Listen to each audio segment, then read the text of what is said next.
Hi guys, Brent here from firerecruitmentaustralia.com, and what I'm going to share with you today could literally save you 12 months or more of your life. So what I'm talking about is the interview process within the fire service and why it is so important that you do the best job that you can at this point of the recruitment process. And I'm going to show you through a few points that show why this is so important and where people sit in the process and competence of the interview. So how those that get jobs, and how those that miss out, and why that's important. So the reason for my timing of this video is because over the last couple of weeks, I've spoken to 3 different people in 3 different fire services in the country that took multiple times to get jobs because when they got to the interview, they weren't where they needed to be. So we're talking about like years of people's lives just because they didn't do the right prep and understand how important it is to work on that skill and get it to a point where you can beat out other people and get the job. So I'm going to run through just a few points with you to try and give you some context on why this is so important. So the first one is about controlling the outcomes of things that you can throughout the process. So on a metaphorical timeline, you've got your application, your cognitive or your aptitude, your PAT test or your fitness test, your profiling will be in there somewhere, and this obviously changes depending on what service you're applying to and the year of the recruitment. Then right at the end, we've got the interview, okay? And the reason why it's so bloody important is because it's at the end of the process. So who wants to get to the end of the process and drop out and have to start right back at the start when the job offer is just there? So I would encourage you to control the outcome of the interview as much as you can, because if you do that, then when we're over here where we want to be getting that job offer, you're as close as you're ever going to be, but if you don't prepare, you're also extremely far away. I have another story of a guy that I met unfortunately after he failed at the interview process in New South Wales. He was struggling to get back to that point at the end of the process, and he actually ended up giving up and getting a job in patient transport or something much less desirable for him. But this is the impact that it can have on your life. So I want to stress how important it is to get as good as you can at interviewing so that you can demonstrate that you're the right person for the job, all right? So that's the first point. We want to control what we can, and we can control our skills within the interview environment. The second thing is, and this is your biggest opportunity to beat out other people and get the job, because by the time we get to the interview, we've knocked out bunches of people, in most cases hundreds and sometimes even thousands of people to get to this point. And a lot of those people are sitting in the same position as you. Lucky enough to have gotten to the interview, they often don't know what they don't know. So they don't prepare properly. Well, they think they are prepared properly, but they haven't. And therefore, they're just not competitive. And the thing is, at this point, you don't have to be the best. You've just got to be better than the rest. So it's your biggest opportunity to be better than the rest. And by the time you get to this point, you might only have to be better than, say, 10 or 20 other people, which is easy to think because people don't know how to prepare properly for interviews. So you want to be in the top percentage of people so that you can get a job offer, which is not that hard as long as you know what you're doing. Okay, cool. So the next thing I'm going to run you through, you may have seen this before, I call it the interview competence pyramid, right? It's something that I came up with because people fall into one of sort of 5 categories in interview competence.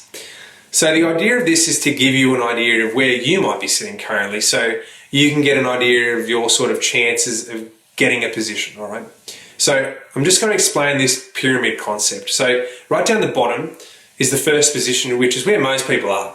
We've got the people that have no idea in this spot, okay? This is where I was 10 or 11 years ago when I first applied to the fire service, and I really had no experience interviewing. I wasn't confident talking about myself or communicating my skills, etc., to other people, and particularly in the environment of interview. So to be honest, that's where most people are starting. Well, not most people, but there's a lot of people in that bottom area. So in the next level up, these people have got a rough idea of how it works and the structure of an interview, okay? So you may have had an interview before and you've got a bit of an idea what they're going to ask you, etc., and you know, but you're still a long way off the top, okay? So unfortunately, if you fall into one of those 2 spots, you're just not getting a job in the fire service, and it's as simple as that. My suggestion is that there's about 10% of people right down the bottom. In the next one, I reckon there's about 35% of people in that category. The thing about these guys is that they don't know what they don't know section. Okay, so they don't understand even what it is they need to do to be working on to improve themselves. So we, out of anyone, make sure that we're not in that part of the pyramid. So the next section up, you've got in the structure, you understand what's going on. You've got the structure down pat and you can deliver an answer correctly. So this is like someone that's had a bit of a look around. They understand that they're going to have an interview with the fire service and they've looked up something on the internet and they saw, oh look, here's the staffing, and they've come up with a few answers and they've had a bit of a practice or whatever. Okay, so that's the sort of next sort of area in the middle. And I think this is where a lot of people fall into this area and sort of stay there and think that they are prepared. So I reckon you've got about 30% of people in that sort of area. So you may be able to get a job in a less competitive fire service during a period of high intake in there, but you may be unlucky, and I prefer to know that I'm going to get the job rather than rely on luck. And that's what I work on with my guys, is to get in the next couple of sections in the top two. So here's the next one.